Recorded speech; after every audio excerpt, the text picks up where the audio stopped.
Hello and welcome to Sports Gazette TV, and this is our Ashes selection panel. My name is Richard Jude, and I'm joined by Adam Stevens, Grant Yardley, and Simon Collins, and we're here to discuss the England team for the second Ashes Test match. The first test, big disappointment for England, 381 run loss. Can anyone find any positives from that? Any stand-up performers? I would say Stuart Broad's performance was definitely a positive in the first innings, taking the wickets, and he also contributed with the bat as well. Disappointment for me was I think Kevin Peterson struggled again. I think trying to get in, certainly the first and second innings, so he got two soft dismissals, I think, really. Anyone on my left here? Root performed well second innings. He stood up to Mitchell Johnson, which a lot of batsmen didn't. And he's a young guy, so that was pretty impressive. Cook got runs as well. He dug in. So, yeah, but really Broad was the only one that did well. Of course, we all would like at Sportsnet like to wish Jonathan Trott a happy and speedy recovery back home with his family in England. That does bring us the first question talking point. Who bats at number 3? Well, personally for me, I'd go for Joe Root. Obviously batted up the order before. Impressive against the new ball, when he gets himself in. I think for Ian Bell, for me, I'd much rather have him further down the order. In Australia in particular, the new ball's difficult to deal with. And if we can have Bell coming in at 6, I think we're much better balanced than having him higher up the order. So personally, I'd stick Root in at 3. For me, Bell moved up to 3 when Trott missed his last test against India in 2011. I'd probably do the same. I think moving Root down to 6, they did that at the start of the series. I don't see why you change that. To me, that would be counterproductive.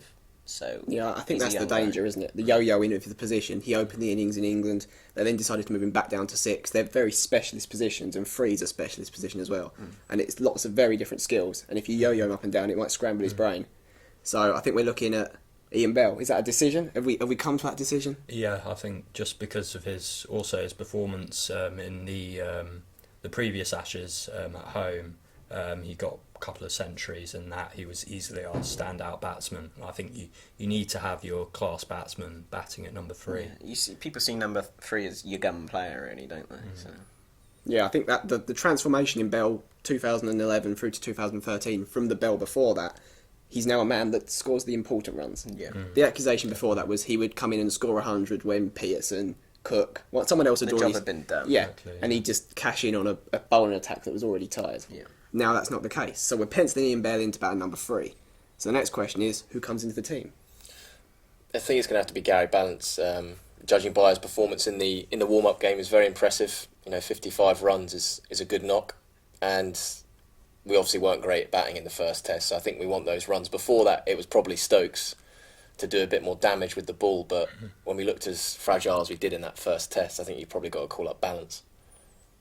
Grant?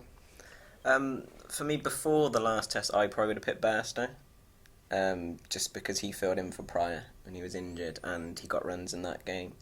In the last warm-up game, he was not out 31, and that's I'm going to be mischievous here. Did they declare at that point because they'd seen enough, or because they didn't want him to cash in and score a bigger score?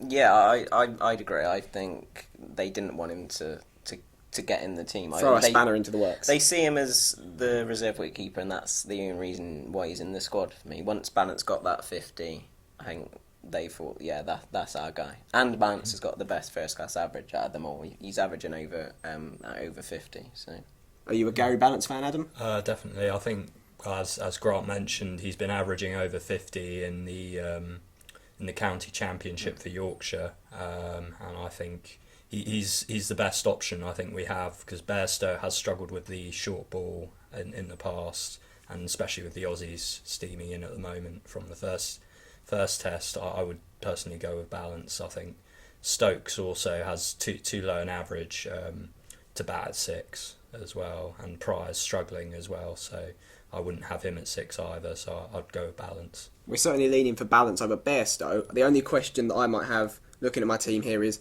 if we're going to bring in Bresnan, who obviously is back in the squad after injury, does that mean that we might have to go with Stokes? Yeah, that's the issue, I think. I mean, if you bring in Bresnan, how fit is he? Is he going to break down during that test? And if he breaks down and Stokes isn't playing, then you're looking at Ian Bell to get through the overs, with his one Test wicket. which is not a good place to be in. So I think, given that, the selectors will probably want to play balance. I think Breslin's going to miss out on this occasion, which is a shame because he's also been a great player for England, especially against the Aussies. But I think this time the batting's the issue, and that's why you probably got to play balance. It would be a risk, wouldn't it? I mean, you don't want him breaking down. We haven't got much cover if Stokes doesn't play, which we're saying. Which is, Trott would have been the fourth seamer, and he's not there, so therefore he would be then the third seamer, and he's not there, and that means there's no backup at all, is there? No, and there's no need to drop Tremlett or anyone at this stage. The Well, bowlers did well. It was the batsmen that let us down. The So bowling attack wasn't the problem in that first Test match. you'd only change it if he wanted to play another spinner. I think we're nearly there, but I will have a one-word question to finish up. Monty. For me, no. He wouldn't strengthen the batting, which has been alluded to, has been the problem from the first Test. We only scored, I think, almost 150 from the first innings, so I don't think he improves the batting. I'd keep the bowling attack as it is, personally. I've got no issue with playing Monty if pitch conditions suggested so. I think it is.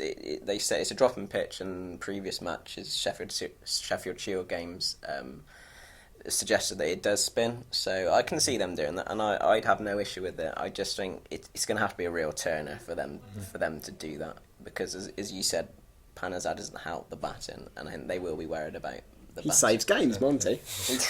Digging in with Paul Collingwood at the last minute.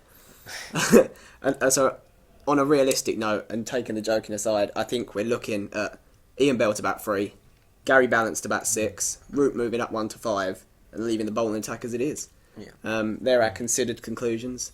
We will be live blogging this match, so look for sportsgazette.co.uk on the internet for a live blog where we'll all be contributing at some point during the Test match. Thank you for listening. I'm Richard Jude. This is Adam Stevens, Grant Yardley and Simon Collins. And this has been the Ashes Selection Panel on Sports Gazette TV.